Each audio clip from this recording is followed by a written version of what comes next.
ఓవైపు విమానాశ్రయంపై దృష్టి సారించిన ప్రభుత్వం మరోవైపు ఎయిర్పోర్టుకు అనుసంధానంగా టూరిజం ప్రాజెక్టులకు కూడా శ్రీకారం చుట్టింది.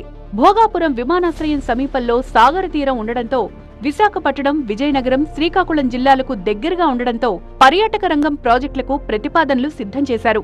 సముద్ర తీరంలో పర్యాటకులను ఆకర్షించేందుకు బీచ్ ఫ్రంట్ రిసార్ట్లు, హోటళ్లు, ఫుడ్ కోర్టుల నిర్మాణానికి పారిశ్రామికవేత్తలు ఆసక్తి చూపుతున్నారు.